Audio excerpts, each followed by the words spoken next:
Hello and greetings. Today on the Controversial Topics Forum for Vero Essin Yahad, and we've got a pretty controversial topic right today, and that is how far do we go in trying to explain the deity, in trying to bring Elohim down to our own terms? I want to start with a little testimony of mine. And that is when I was a teenager in late high school, I was a believer and a strong charismatic believer. And I thought maybe I wanted to be a mystic.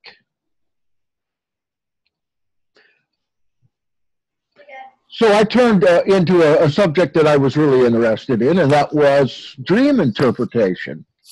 And I read a lot on dream interpretation, and I started getting some insights from somewhere. And so I decided, well, I've learned this. Now let me see if I can practice it. And I went on a school trip to Europe for a month, 6 weeks. And so I met a bunch of new people there. And if they asked me what I could do, I said, well, I can interpret dreams. And so I did, and several dreams right at the beginning of that tour I interpreted. And the point is that the symbolic figures that they would tell me about their dream. Now, me having read Freud and all that, I could interpret those and explain those in the deeper meaning even. And then I noticed that people were responding to this in a big way. In fact, tears would roll sometimes. And what I was telling them, I didn't really know where it came from. I just assumed that it came from the spirit. We have a tendency to think that mystic experiences are also spiritual experiences, or psychic experiences are spiritual experience. But no, the two are completely separate. Pretty soon in that same trip, when I started to feel the power of being able to do this, there was a check in my spirit because I was a believer. And I had to ask myself, what is commenting on these dreams? It can't just be me. It can't just be my intellect. There's got to be something else. And I did one more, and when I got done, I felt chilly and cold as that lady just began to cry hysterically, honestly, and tell me that that was exactly it, and all this kind of good feedback. But that was the end of it for me. I realized this isn't of Elohim. This is either of my own spirit, or I'm being informed by something else here to bring such responses from these people, and I left it go from then on. I didn't do it again, and really, the idea of becoming a mystic, I made a conscious decision. That wasn't for me, because I thought, well, if I got led down the pea patch that easily, and I got a word on that from Elohim that I was, then I shouldn't be.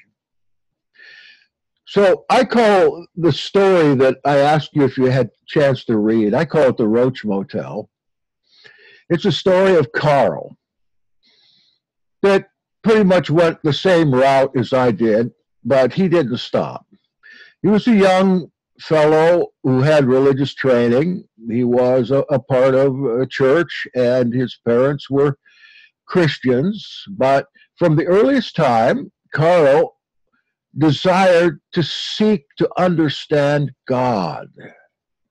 And he would take times of meditation, long periods of time, where he was trying, even at the young age, to get in contact with the deity and try to be able to explain the deity to other people. And his parents noticed that he had some psychic power, that he was able to answer questions before they were even asked. And so they assumed that this power was a God-given thing to him. and they helped to develop it. They put him with teachers that had some type of psychic power and to be his tutors in this to develop it better. The psychic power that he began to talk to told him, wait, wait. That was to wait on your full education in this. And then at the end of your education, you will get what you want. That he would one day attain God's throne room. And so with the parents' help, he pursued parapsychology. And even into college, that was his decision to major in parapsychology. There was not a program for that at the time, but that was his intention and his goal. And to make it a little more interesting, he was on a quest for pure Christianity. The Christianity before the Catholic Church got a hold of it. So in his college years, he found a friend, an Eastern man in his school that had been trained in that country, in his home country, how to develop these psychic skills. And that there was a method to this, and it was a method that he could master. And he sat under this other student in meditation, in a lot of spiritual practices, in the desire to meditate, to levitate, etc., for a couple of years until his teacher, this other student, decided, well, he's gone too far with this. So his tutor dropped him, cut him off. Carl could never understand that because they had developed so much together. In the course of the years to follow, Carl became a professor of parapsychology, and he came to master levitation, astral projection, mind reading, and the people around him, of course, were this was very evident to them that he had these powers and that he had developed these powers specifically so that he might find the mind of God and be able to rediscover the early true Christianity. He developed a team around him, following as a psychic experimenter. And his team used the electronic machines of the day to not only to monitor his physical body, but also they used brain waves, and they also transcribed everything that he would say in a trance. He would get so entranced at times he couldn't talk at all. And over the course of years at this, they would analyze what he said in the trance and all his motor reactions to the trance-like state with the intention of making these higher realms available to other people. And in his discoveries, he came to believe that there were three gates to psychic or spiritual power. He had them confused. The third gate was non-thingness, if I remember correctly, non-thingness, whereas all would be one, and there would be no distinction between things anymore. So, if I recall, the first gate was simply the ability to see an aura around people. The second gate was when he went into the higher realm with certain spiritual beings. And the third that he wanted to acquire was like climbing Mount Everest, to get to the summit, to get to the non-thingness of being in oneness with the deity while he was still yet in the flesh. And he was shown in these trances visions of true Christianity that actually took him back to, I think it was Aquileia in Italy, where they had just found a ruin of an ancient worship place. And it was his intention now to go back there to what he was shown by these powers and relive an ancient ritual that they had shown him, and that if he was able to relive this ancient ritual, then he would be able to be at one and with God and to discover the true Christianity, and he would, with his followers, be able to translate that to the world. So he did pursue this with his entourage to the Italian ruin for that, what I would call a black ceremony. It had nothing to do with Christianity, really. It had to do with pagan symbols. And as he was attempting to renew that ritual that he had been told, he had a breakdown. Whereas the demons behind all this attempted to take full control of him. He had been a skilled student of demons for many years by his own admission. And he was deceived into thinking that these things were spiritual and leading to God. Finally, he ended up in an exorcism with a Catholic priest. And the evil powers during this long, long exorcism, they admitted, finally, after knocking the priest around here and there and everybody else in the room and the deliverance team, they admitted that Carl's spiritual experiences from childhood were but illusions presented by a force of multitudes that were dead set against Jesus and anything holy. This was really the first time that he actually realized that this was a demonic force and not one leading him into holiness. That force, which was called the kingdom, hated Jesus.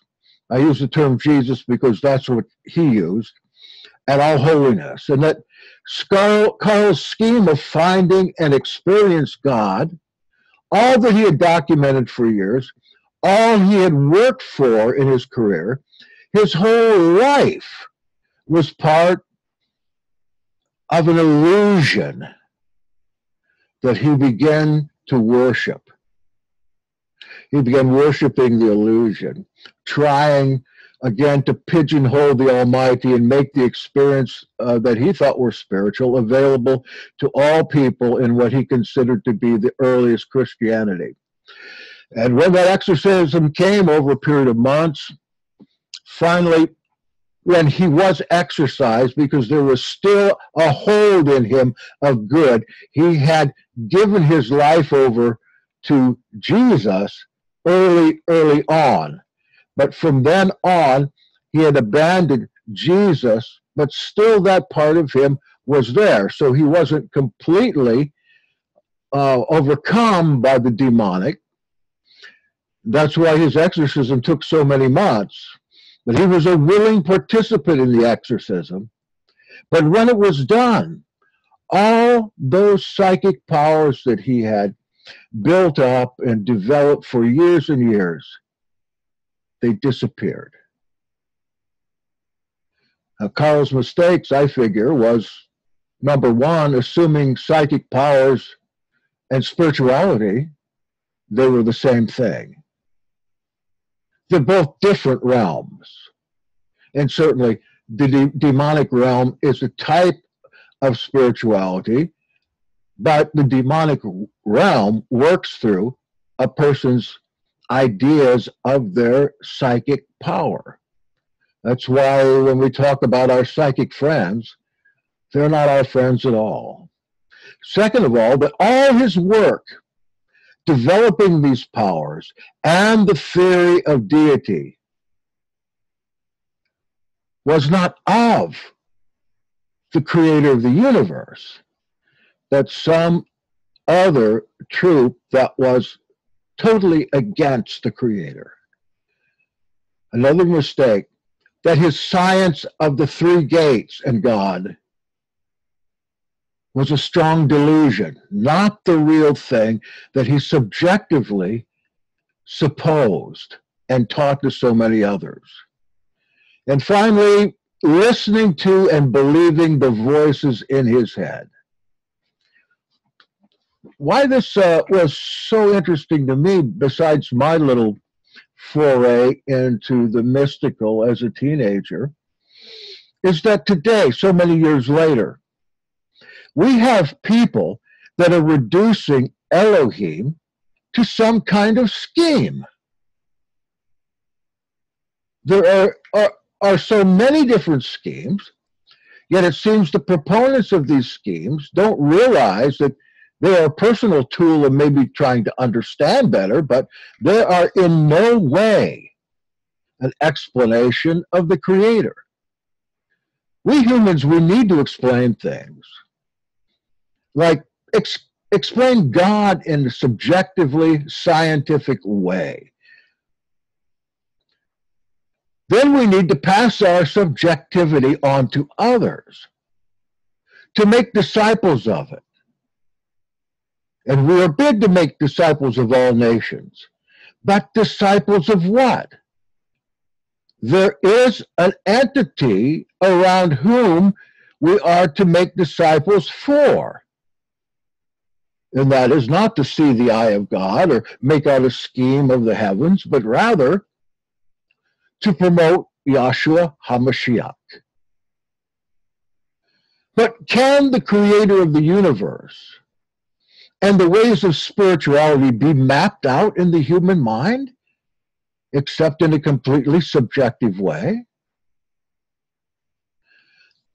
Some of the systems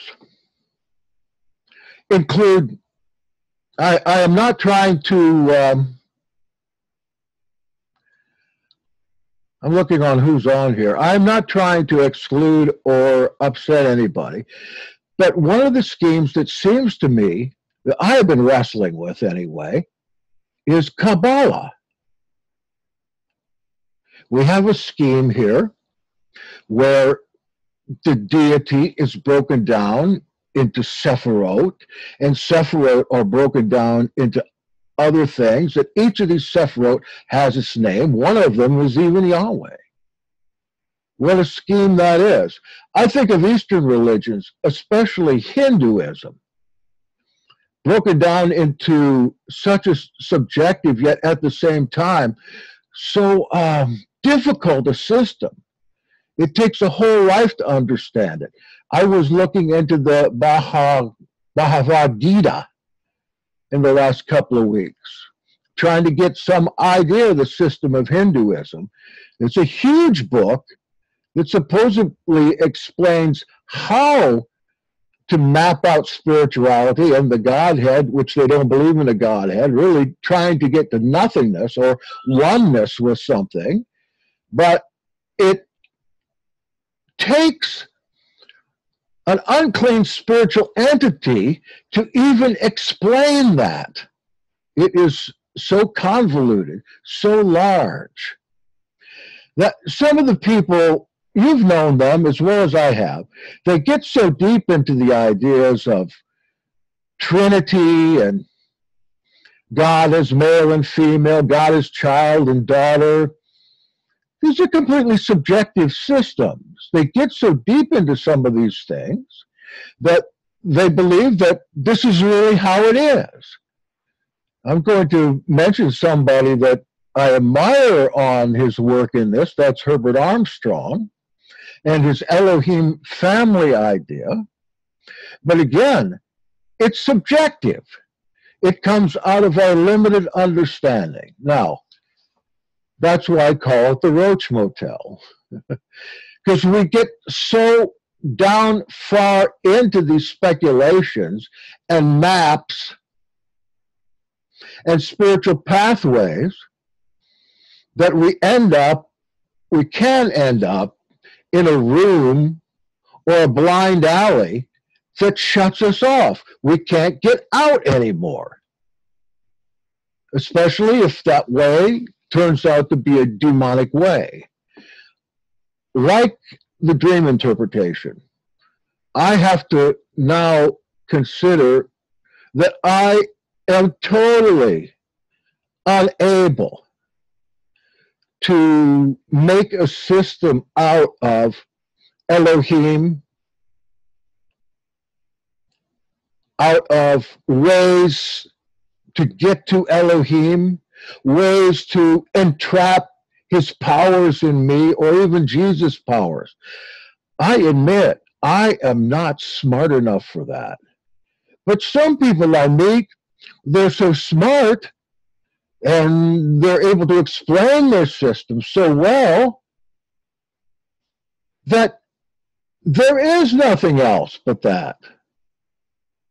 When all these systems are really just the conceptions of the human mind, sometimes directed by demonic entities. All right, that's the end of the introduction. It took 20 minutes. And so this is what we want to discuss. I'm going to turn it over to Rich now. See if we can get something out of you. Okay, yeah, that's good. Did anybody else, I know he just did the introduction, a general kind of overview of what it was about. Did anybody else was able to read any of it? Yeah, I read the thing. Okay, anyone else? I read the beginning of it, but like you read, so I didn't get to the exorcism. Right, okay. It's a long piece, and really the exorcism's the icing on the cake, but it's before that. So you got through that much. Good. Yes. Very good.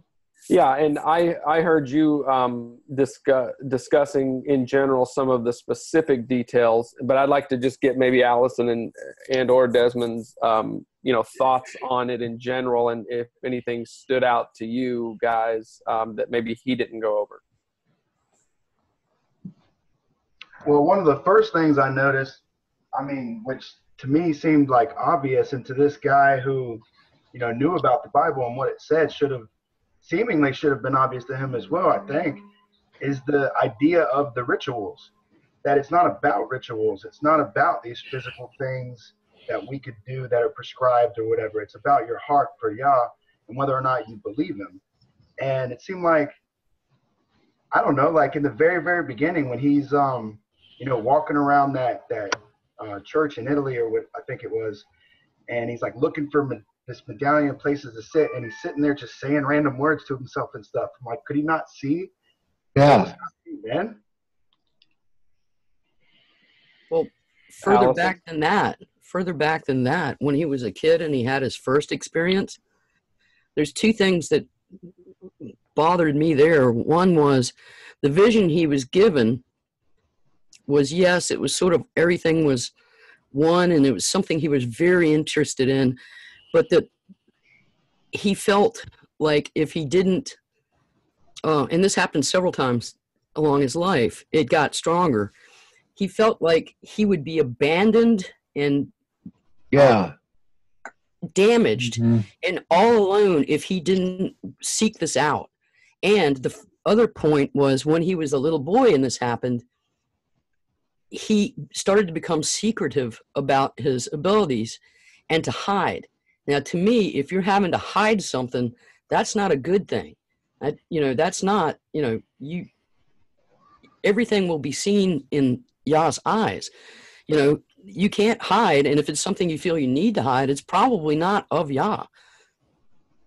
Yeah, I think if I recall correctly, he was hiding it because the parents and the psychologist had said it's better for him not to use these. So then he thought they were good, but he knew they were trying to stop him from using them. So he started hiding it. But I think, to me, some of the things, and I just jotted them down over here. Let me pull this up. Some of the things that stood out to me, well, number one, first of all, I didn't like it. So I don't have a lot of time to read, but I have a commute to work, to and from work. So I I grab a PDF, I throw it in a reader, and it reads it to me as I'm driving. And man, I didn't like it. I know that sometimes you've got to delve into this stuff, but I also know that Elohim told the children of Israel, don't even mention a pagan god's name, right? You're not even supposed to mention a pagan god's name, let alone be studying out what they're doing. And I get the idea here that everything was documented and scientific, even from the Catholic Church's perspective. They're very scientific about exorcisms and everything, which always begs the question to me, how was Yeshua allowed or able to just cast out a demon just automatically? And we have to go through this whole process, and that could be a topic for another day. But it does seem that we have this process that we have to go through. But I didn't like it. I didn't like knowing some of the things about it, just because it's delving into a world that I don't want to have anything to do with. But the number one thing that stood out to me was that he was, for all intents and purposes, his mission was the same as our mission is. And you alluded to that a little bit, Jackson, in that you started down this path a little bit and kind of realized immediately, no, this is not the way to go, whereas he continued to go. But his mission was to get back to the foundations and the roots of Christianity, how they practiced it. And so to me, it's a sobering reality that any of us can be led astray, and we have to keep our heart right. We have to keep our knowledge right. And we have to make sure that, like he was saying, and I didn't get to this part, where it had become an idol in and of itself. So no longer was he going after Yah, he was going after what his idea, and then of course these demonic ideas of what Yah was. And so that was the first thing I noticed. And I don't know if anybody has any comment on that, but the second thing I noticed is that the things that were being taught, and even with his mentor at first, the Tibetan guy and his mentor, and I don't think he just brushed him aside. My inference of why he was brushed aside by the Tibetan guy was not because he was wanting to go further than the Tibetan guy had gone, but because the Tibetan guy, from his standpoint, and this is going to get into that Tibetan mysticism, but the Tibetan guy had a white soul or a light soul, and he perceived that this Carl guy had a dark soul. So he refused to take him any further. And he was, I think, feeling bad that he had even introduced it to him anyway. And then all of that stuff about the Tibetans and the Tibetan, and about the Hindu, and about the goddess that has 9 heads and 33 arms, and the explanation there, I mean, that was straight out of movies that come out of Hollywood. The Matrix, for instance, the spoon is not really there. That's when you realize that you can bend the spoon, when you realize that it doesn't exist. And so it was the antithesis. It was showing the strategy of the enemy through paganism and through Hollywood, is that, the devil's easy sometimes, and I say the devil in loose terms, evil is easy sometimes to pigeonhole, because it's trying to get you to do the opposite of what you're supposed to do. So to realize that the spoon is not there is how you overcome the spoon. To realize that the 9 heads and the 33 arms of the Hindu goddess is showing how superfluous flesh is, because flesh isn't really real, and we're not really here, et cetera, just goes to show me all the more that the Torah at its basis, to love Elohim, to love your neighbor, to do good, the physical world is important, and you're judged in eternity based upon how you treat other people in the physical world. You're judged according to your works, Yeshua says over and over again. So it just re-cemented that fact for me, that when we see that this was the wrong way to go, the exact opposite, of course, which is preached by Torah, is the right way to go. I saw something a little bit at the end of I read beyond that story. I just read to the end of the book, and the author was summing it all up, saying, he, in his view, everything, the angelic class, as well as man and Elohim, are all centered around this physical existence. So like what you were saying of these other religions and their unthingness and wanting things to be all in nothingness is basically a complete denial of this creation that the Father has put here for us. Mm-hmm. So you don't want to go hunting down that unthingness, because that's not your realm. This is where, this is where the Father put us.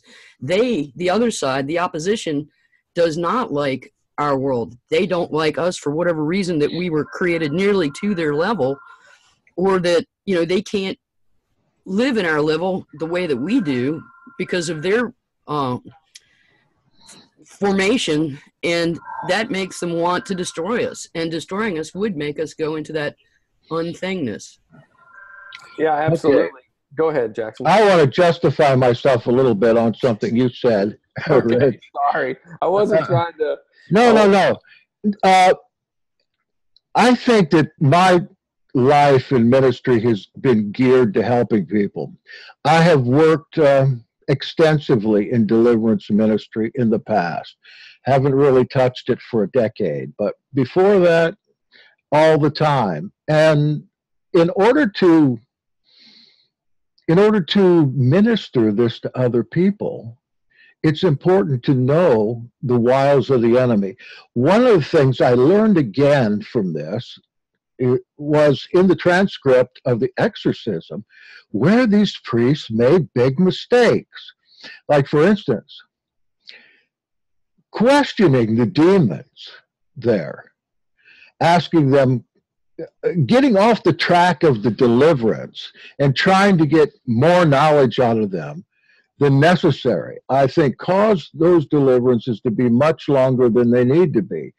It just gets off track, and as these demons are the father of lies, but we don't know if they're saying anything that's true. But one thing we can look at is accounts of, like Malachi Martin's accounts of being there, interviewing all these people, and see what the wiles of the devil are.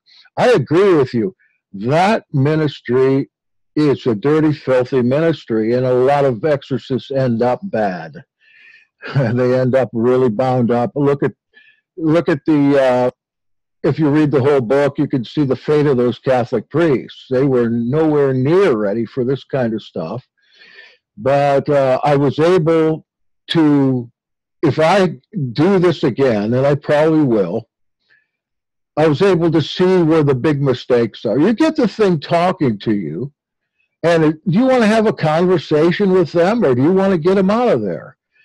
That's all. That's a big mistake right there, because in conversing with them, other than what you need to know, you're kind of walking down that path yourself.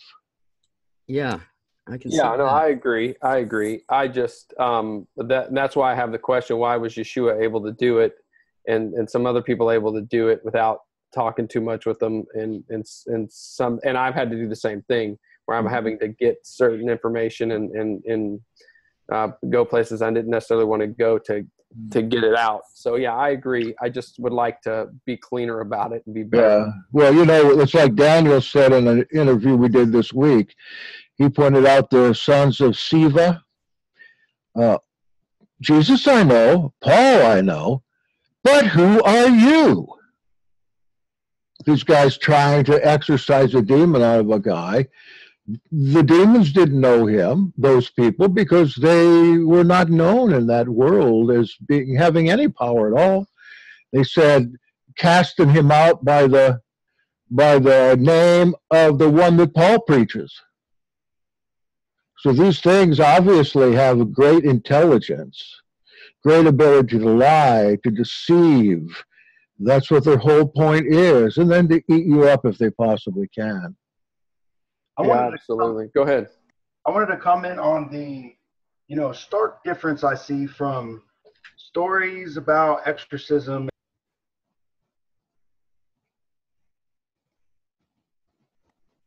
Just lost you there. Can you hear me now? Can you hear me now? The devil works good through wireless. Yeah. What I was saying is that the difference between all the stuff that goes on in an exorcism compared to what you see in the New Testament, where it's so simple, it's just walk up, what's your name, get out. And I'm like, why would anyone that read the New Testament even try to go beyond that?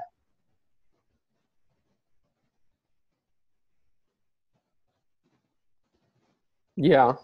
Maybe simply because they can. People get caught up in these things. Sure. Well, he gives them an explanation for when you try to do this and it doesn't work. He says some of these things take much prayer and fasting. So it almost seems like, You should have been prayer and fasting before you ever stepped up to the plate. And by the time you prayed and fasted, when you did step up to the plate, it would be as simple as, what's your name? Get out. Well, yeah, but the problem is that we've got, like, for instance, when you quote that verse, prayer and fasting, we're almost, we're pretty sure that the word fasting wasn't there at first. The very first recordings we have of this don't have that word fasting. So then we got to go test that out. Not that it's necessarily a bad thing to fast. I'm just saying that also when they're talking about a particular exorcism, did it happen like they said it happened, or are they quickly giving a general overview? He prayed and it came out. There's one that says it came out that very hour. Does that mean immediately, or does that mean within 59 minutes and 59 seconds and it took that long? So we are inferencing things. We're inferring things that aren't necessarily implied based upon our prejudgment. So I think there's give and take. But I agree with you, Desmond. I'm saying some of the same things you're saying. But it's not always as cut and dry as we would like it to be. And hey, look, if I can get a demon out of a person, because I spend a little extra time and have to figure out, like, some of the things, there's been a time where I was commanding an entity to leave, and it said basically I don't have to leave because I have rights to this person because of such and such that they did. So then I had to, like, pull them back up and ask them about it, and they said yes, they did this, so they had to get them to renounce that. And so I think that there's a lot of things involved, whereas Yeshua, if he had perfect knowledge, or at least the perfect knowledge in this area, then he maybe already knew that. And he, if he's casting it out of somebody in 20 seconds, he knows that entity doesn't actually have any rights to them, et cetera, et cetera. Well, we're figuring all that stuff out on the fly. So, yeah. So I agree with Jackson in the sense that we've got to do what we can. Our job is to do good. If you know to do good and you don't do it, to you it is sin. And so, I'm in. Yes, ma'am. Go ahead. Hi there. This is Kay. Hey, Kay. How are y'all doing? Good. I just am so interested in this topic, and I want to share some of my experiences, if I may. Please. Thank you. My experience in this realm has been more to protect the people who are around someone that has devils operating in them. So I have prayed with people before when they're willing to confess their sins and they want deliverance. That's when game's over. Those devils have to leave if that person is willing to confess their sin. But the way that Abba has used me over the years is when I received baptism of the Holy Spirit at age 48, he literally gave me new eyes and new ears. And I had never known anyone who had had that experience.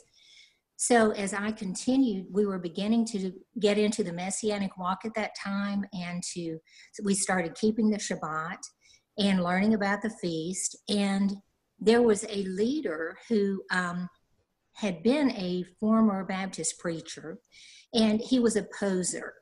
But our group, the people we were learning with, honored him, and as he was preaching or teaching and leading a lesson in a friend's home, he was sitting on an office chair that had wheels on it, and the rest of us were sitting around in chairs and couches. And as he was doing the lesson, he started saying that, when somebody comes into your life and they're just sucking your life out of you, and he said it's just like when you have a tomato plant and you pinch those suckers off. Well, he continued to talk in the natural, but at that point, I heard a voice from the pit of hell that was the most evil voice I had ever heard, and it said, "I just kill them."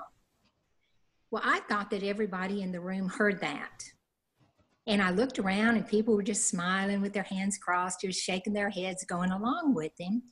And I said, "Father, what do I do?" And he said, "Shed light." So I said, "Wait, Stephen, would you back up a minute? I'm having trouble grabbing your words. What was it that you were saying, that when somebody comes into your life and they're sucking your life out of you and you just pinched them off like a sucker on a tomato tree. What did you say? And that gave other people opportunity to kind of wake up. And somebody, hey, you're not the vine dresser. And somebody else said, aren't we supposed to pour out our lives as a living sacrifice? And aren't we supposed to meet other people's needs before our own? And the devils that were in him, his facial expression was horrified. And because he was on that office chair with wheels, the devils had him scooting backwards, scoot backwards till he was pinned himself in a corner. And it was like because light was shining on them now, they were exposed, and it was just a comical thing to watch. So I've had many experiences like that where Abba has let me protect the people around someone when the devils are operating in someone who could do harm. So I just wanted to share that. I'm coming to your house, Kay. You have each other's backs. Yeah, you can do me first. Well, don't bring any tomatoes though, Jackson. Oh, that's for sure. Okay, well, I have to cut it short. I have to get going here, so hopefully you guys could continue it. But sure. I do find this interesting. I did feel a little bit, and I don't know about you, Jackson, why you brought this up or whatever, as far as having us read this, but I felt I did feel in my spirit, and I'm like you, where I was decently active doing this in a time in my life, and for the last it's been probably almost a decade. I haven't been as active, and I felt while I was hearing this, I just felt in my spirit that I might be encountering some things here in the near future. So I don't know if that was just me or not, but that was just a thought that I had as I was listening to this. Well, we appreciate it, and thanks for being here. Will you be here next week? I will, yes. Oh, good. All right. We'll talk about it. Maybe we continue, but we can continue on now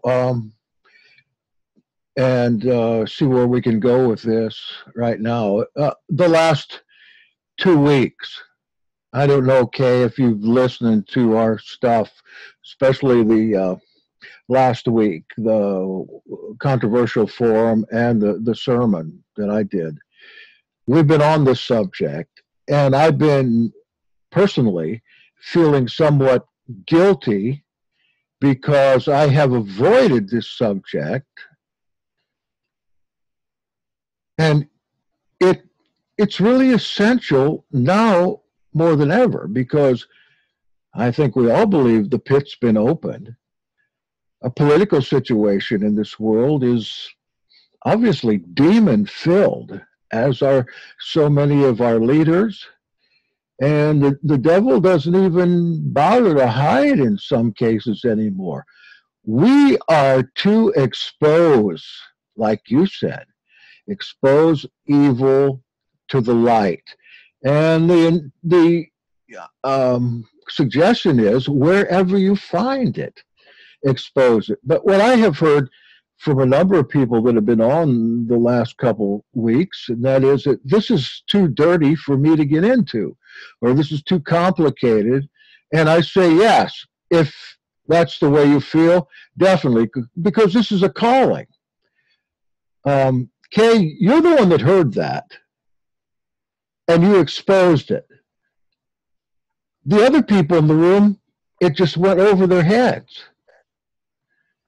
So, yes, there is a certain gift of discernment.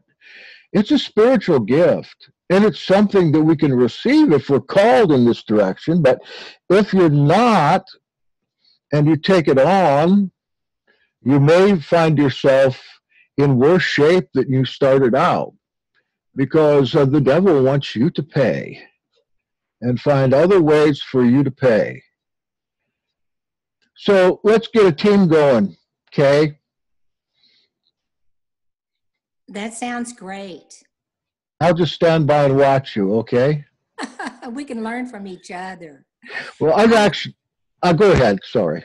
I was just going to say, our Father's just given me so many unusual experiences that I can honestly say that in the most horrific ones, it has been sometimes almost, it's been hard to not giggle. So fear has never, ever come near me in those situations. And I've had many of them. So and at one point, Abba told me that, that he was training me for his special forces. So I'm ready to get back into training and get more serious about it, because I've just been distracted by this life. You know, I've just gotten to where I haven't been as diligent or as attentive as I need to be to do his work. Okay, Janie wants to hear another example. Do you have one right off the bat?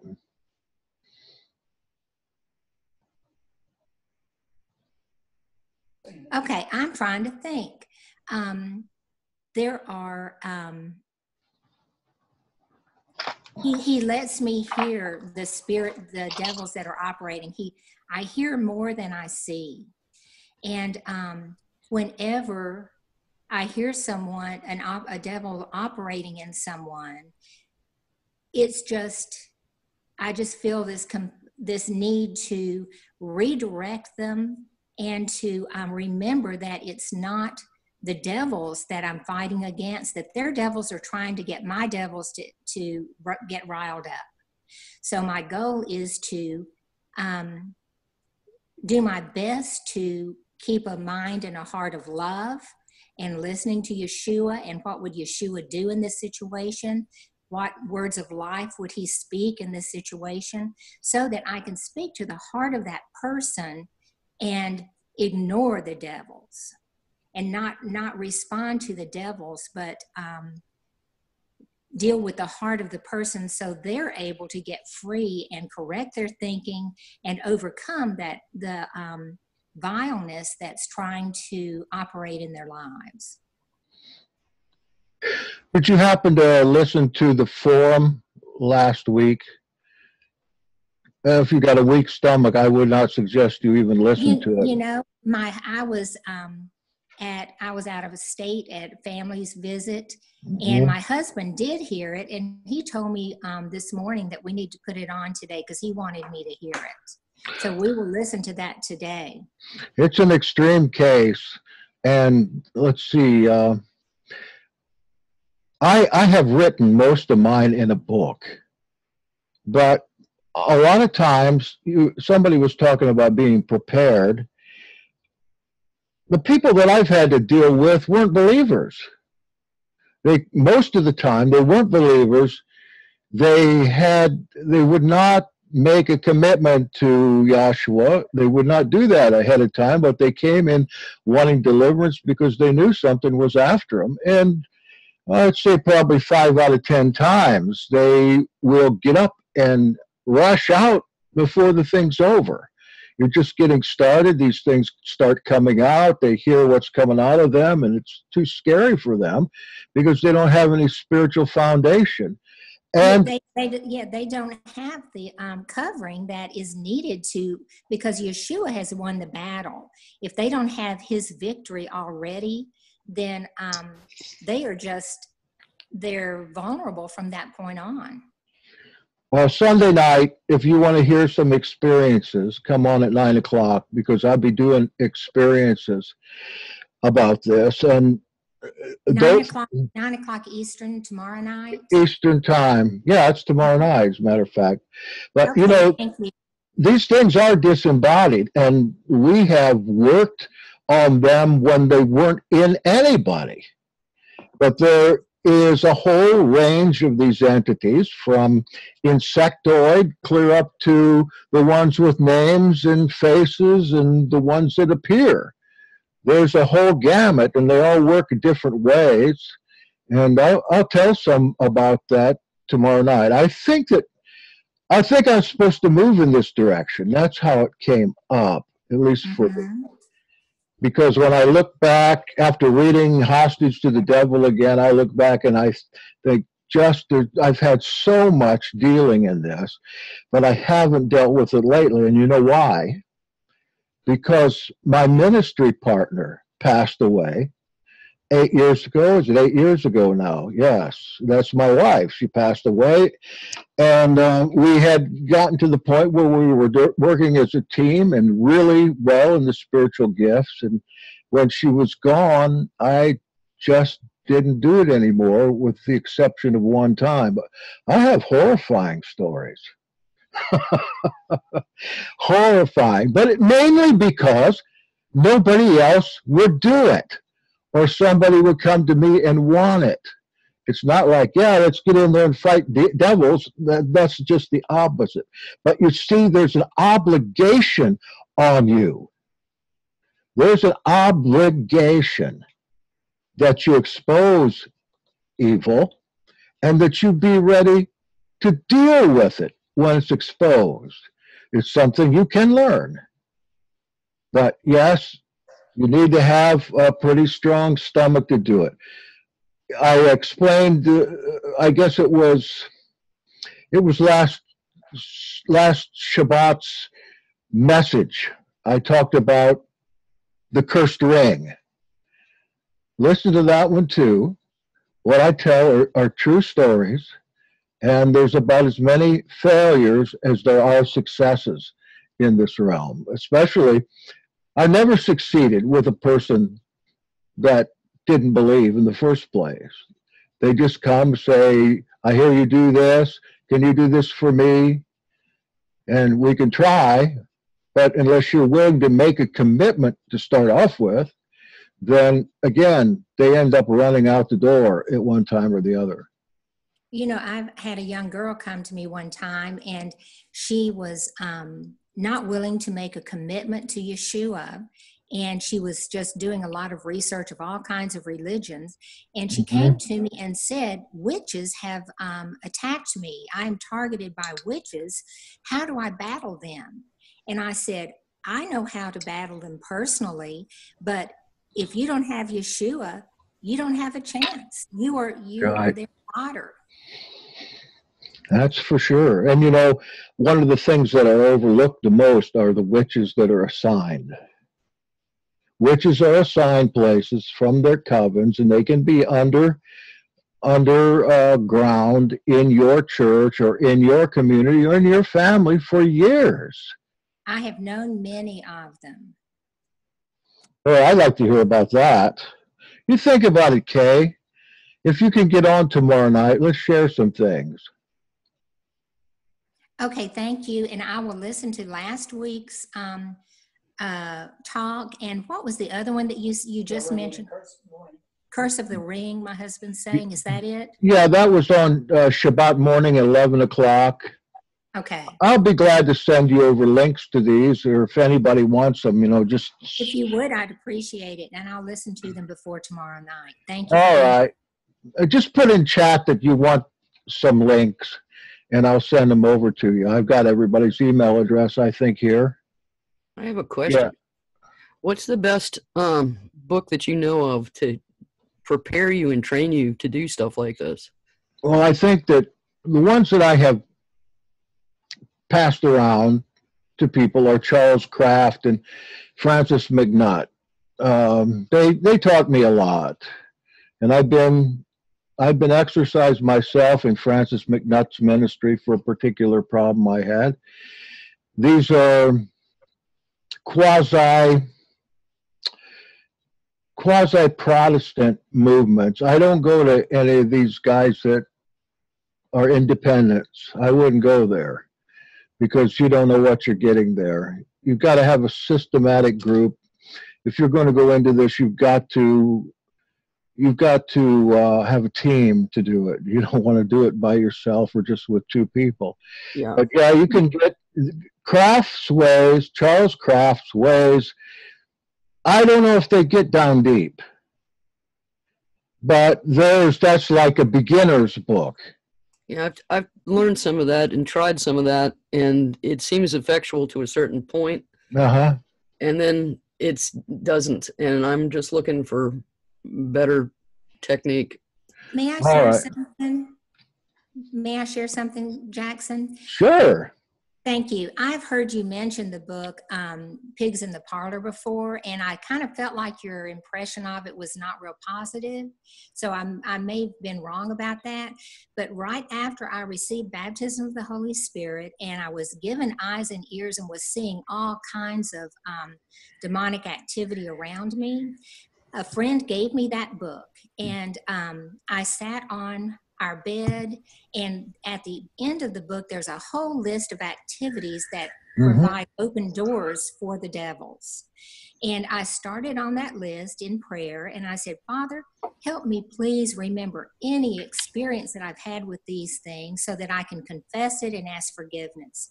So it was things like, he reminded me that in the 3rd grade, I sat down at the table when my best friend's mother dressed up as a medium at a carnival. And he would remind me of those things, and that mom and dad gave me a Ouija board when I was in high school. I wanted it. And all these things that I had opened doors. And as I was sitting there, and I was just very focused on listening and saying, please remind me so that I can confess. Well, there were just black, cloudy demons just zipping past me as I was sitting there. Just zip, zip, zip through the room, and it was distracting. And I was trying to just ignore them because I just felt so empowered by the reality of what I had done and the mistakes that I'd made in my life. And at one point, they were so distracting, I just said, Father, do you want me to stop and pay attention to something out here? And he didn't say anything. So I went back to the list, and he whispered in my ear, keep it up, it's working. And I knew that all of those devils had been in me all that time, and they had permission and a legal right to be there, and they were having to leave.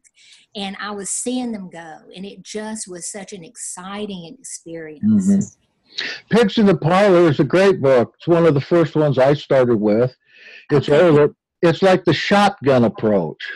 Yes. Yeah, it's a shotgun approach, and there's a lot to go through in order to memorize all the different names and everything. But if you can confront those entities and find out who they are from them, it's shorter. But yeah, the exercise, I haven't looked at it for probably 25 years. Well, there are probably nine editions out by now, and that was my very first experience, so that was exciting. Well, I can tell you that we have a library, and we've got numerous books on this subject in our ebooks library. If anybody's interested in looking at them, I'd be happy to lend you those books, or I would just prefer that you buy them because you can get them so cheap on the used market now. And there are so many good ones, just the ones I named also. And I'll look around for some more. And there's also checklists. Almost all of them have checklists that you go through, and you can find out what possible openings in your life by going through the checklist. All right, I have the books written down. I'll post them someplace or tomorrow night, okay? Any other closing comments? Yeah, it doesn't necessarily have directly to do with like casting out demons type stuff, but I guess in a sense it might, because I just preached the gospel to one of my friends from back in college just last night or the night before. I think it was the night before. And it was the first time I ever talked to him about God, and I haven't seen him since college, but I saw him on Facebook, so I hit him up and started talking to him. Topic of God. And it was amazing, and it was right along the lines of what Kate was saying, as exposing darkness. Like when a demon or something would say something that was a lie, the simple truth of the scriptures would refute it, make them look foolish, and expose it for what it was in the beginning. So when I was talking to him, he was like refuting some of the things I was saying, and when I was explaining it, just in the way that my mind was thinking about it in the moment, it didn't seem to have much impact on him. But when I considered what verse directly answers his rebuttal, I just said the verse without telling him it was a quote from the Bible. And immediately he like was speechless and couldn't say anything, understood the simplicity of the truth in what I've said because it was straight from the scriptures. And it exposed the lie that he was speaking out of his mouth. Like he may not have realized it was a lie, but what he was saying was false. And it was just self-evidently false. And the scriptures tell you, you know, why it's self-evidently false. So when I answered him with the scripture itself, it just exposed what he said, and he could see it for his own self that what he was saying was a lie. And I just thought that was neat how it kind of, you know, just the simple act of preaching the gospel is in some ways just like, you know, this whole demon warfare stuff. I've seen Yahshua shut them up for minutes at a time with their faces stuck like that when you use scripture. Yeah. It's very interesting. I'm sorry, Kay. I'm always breaking in because, of course, I'm the host now. I can do that. I am too. I'm breaking in. That's just a wonderful technique. If we know the word and we can identify the lies and shine that light, the light of the word, and watch it work. Amen. Got any last words? Is there a demon here that wants to talk? Tell me your name. We'll put an end to you. Well, thank you all for coming. Meet me tomorrow night if all is well. And again, thank you for supporting our ministry here. It takes a lot out of us. We don't get paid. We don't get anything for it except the satisfaction of knowing that we're coming upon the truth together in Yahad. Amen.